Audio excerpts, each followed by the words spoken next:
बोल सिद्धेश्वर भगवान की। त्रीम नमः। ओम त्रीम नमः। ओंकार लिखो अपने ललाट पर फिर से। और देखो तेरी खुशी जो है और क्या करती है, so active all system with sweet smile. इसलिए अपने हंसी से इस शरीर के हर अंगों को खोलना सीख जाओ, जानना सीख जाओ। तो मेरे बंधुओं एक बार मीठी स्माइल दे दो, मीठी मुस्कुराहट दे दो। अब चलो मेरे बंधुओं, आज हम जानते हैं कि अपने इस जीवन के सातों कुंडलियों को, चक्रों को कैसे खोलते हैं। चलो आज उसके लिए मैं एक प्रार्थना करवाता हूं। खोलने की विधि में बहुत बड़ी है, एक दिन में नहीं होगी। अपने आश्रम में फ्री ऑफ कॉस्ट, कोई चार्ज नहीं है, मौन साधना चल रही है। तुम 4-5 मौन साधनाओं में भाग लेना। उसके बाद मैं आगे बताऊंगा कि उन चक्रों को कैसे खोलते हैं। तब तक तुम तैयार हो जाओगे, उन चक्रों को साफ कर लोगे और खोलने लायक हो जाओगे। तो सप्त कुंडलिनी कैसे जागृत करते हैं मैं उसकी विधि बताऊंगा। तो चलो आज मेरे बंधुओं, हमारे शरीर में कितने कुंडलिनी के चक्र होते हैं? 7 चक्र जो होते हैं, वो 7 चक्र आज चलो उसकी हम विधि जानते हैं। और जानते हो, अगर वो 7 चक्रों को खोल लिया जाए, खुल जाए या साफ भी हो जाए, तो उस व्यक्ति को कभी भी कोई बीमारी नहीं होगी, बड़ी से बड़ी बीमारी से दूर हो जाएगा। उस व्यक्ति को कभी भी कोई धन की कमी नहीं होगी। उस व्यक्ति को कभी भी मन में ईर्ष्या और दूसरी डर और ये चीजें कभी नहीं रहेगी। उस व्यक्ति को कभी भी उसके पास भय और दुख नहीं, उत्सव भरा रहेगा। उस व्यक्ति के लिए नए नए कार्य करने के रास्ते खुलेंगे और आगे बढ़ेगा। और अगर 5वां चक्र खोलता है तो 16 कलाओं को जानने लायक हो जाएगा। वो 16 कला जो कृष्ण को मिला था वह भी उसमें उतारा जा सकता है, उसको तैयार हो जाएगा। मेरे बंधुओं चलो अब हम उस चक्र को खोलने का प्रयास करें, जिससे तेरा जीवन उन्नत होगा और तेरी जो गुरु पूर्णिमा सार्थक होगी। तो हम जो पहला चक्र है उस चक्र को क्या कहते हैं? अच्छा, जाया बहादुरी की शादी किससे हुई थी? ये सबको पता होगा कि अमिताभ बच्चन से। लेकिन एक अच्छी बात करनी है तो देखो तुम कितने पीछे हो। भारतीय संस्कृति करोड़ों वर्ष पहले इसको पा लिया। और जानते हो तुम हिंदू हो, इससे फायदा क्या है तुमको? अगर सब भगवान एक है, सब धर्म एक है, तो तुम हिंदू होने से अपने को क्या फायदा है? जानते हो क्या फायदा है? सारा धर्म एक है, भगवान एक है, शक्तियां एक है, तो फायदा क्या है? एक फायदा है। धर्म क्या है? जीवन का रास्ता है, जीवन की कला है। धर्म एक खोज है जीवन को सहज बनाने के लिए, इस जीवन को सफल करके मुक्त होने के लिए, इस भवसागर को पार होने के लिए। तो देख, किसी का धर्म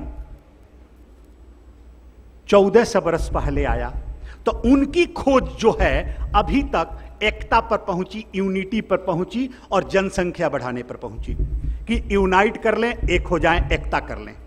किसी का धर्म 2000 वर्ष पहले आया, तो 2000 वर्षों का रिसर्च उसमें आया, खोजा लोगों ने, तो 2000 वर्षों में वह धर्म प्रेम पर पहुंचा, एक एक को सेवा करने पर पहुंचा और इतने ज्ञान पर पहुंच गया कि दूसरे को बदल ले, दूसरे धर्म वाले को भी अपने तरफ आकर्षित करे। ये वहां तक पहुंच गया है उनका खोज, और वो कर रहे हैं। किसी का धर्म 3000 वर्ष पहले तक है, तो उनके पास ये आ गई कि कैसे संपदा अर्जन कर लें, कैसे हम प्रभाव डाल दें, कैसे क्या कर लें और कैसे इस हम अपने पूजा को कर लें, अपनी व्यवस्था को मान लें।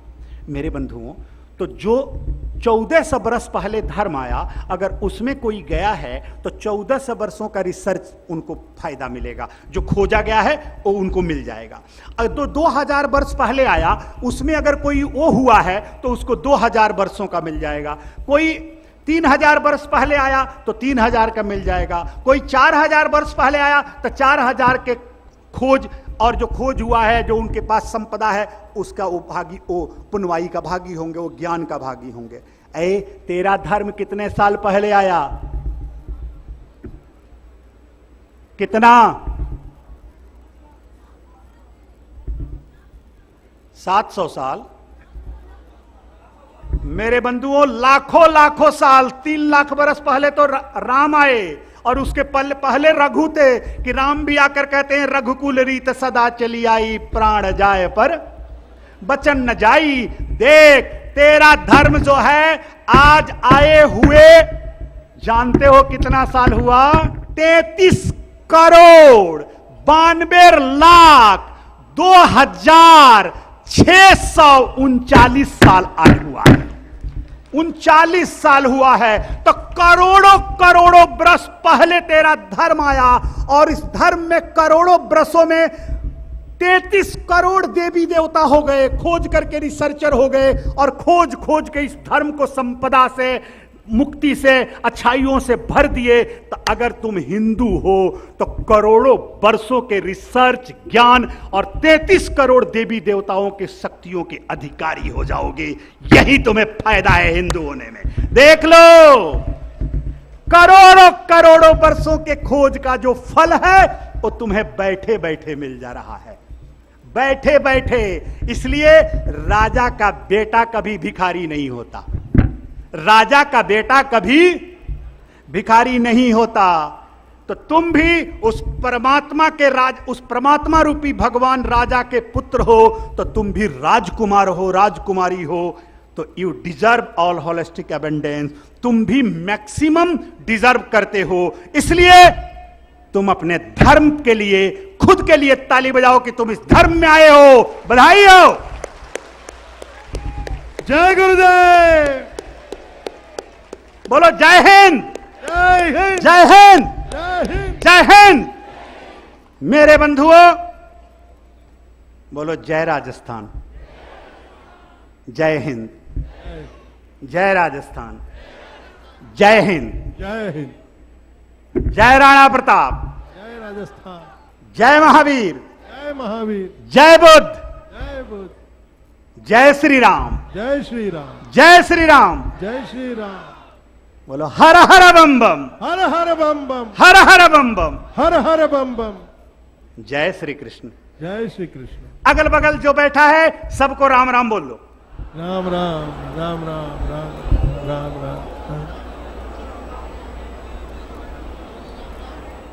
बोलो प्रभु श्री गुरु भगवान की जय। गुरुदेव, जय सिद्धेश्वर, जय ब्रह्मेश्वर, जय सर्वेश्वर।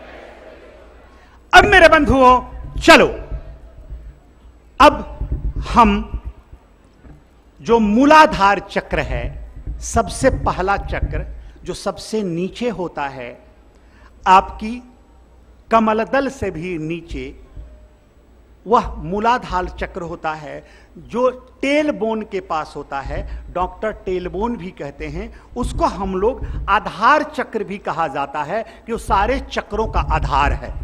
और अगर वो ऊपर उठने लगा तो सारे चक्रों तक पहुंच सकता है उसकी शक्ति। और जिस दिन सारे चक्रों की शक्ति एक में मिल गई, ए मेरे बंधुओं, तुम भी हनुमान जैसे शक्तिशाली हो जाओगे।